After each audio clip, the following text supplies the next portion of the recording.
पाक फजाइया का C-130 तैयारा उड़ा, 10,000 फीट की बुलंदी पर पहुंचा और PF sky diving para training squadron की टीम को फिजा में छोड़ दिया।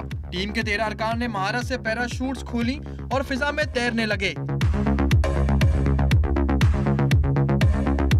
हवा के दोष पर महारत के सहारे जमीन की तरफ बढ़े, पाक वतन का परचम भी खोला और फिजा में दिलकश रंग बिखेरे।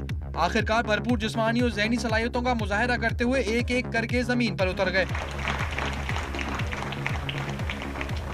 ये सब कुछ हुआ रिसालपुर में वाक़े पाक फ़िज़ाइया के तरबियती मरकज में मुनक्किद होने वाली 26वीं बेसिक एयरबोर्न कोर्स की पासिंग आउट परेड के मौके पर। मजमूई तौर पर 33 अफसरान और 28 एयरमैन पास आउट हुए, इनमें 22 खवातीन भी शामिल हैं। परेड के मेहमान खुसूसी vice chief of air staff Asad Abdul Rahman Lodhi ने खवातीन की तरबियत पर मुसरत का इज़हार किया।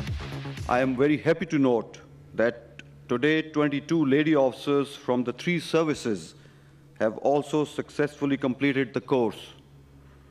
You should be proud of yourself to be part of the group of elite professionals. इन खवातीन में 17 का ताल्लुक आर्मी से, 3 का बहरिया से और 2 का फ़िज़ाइया से है।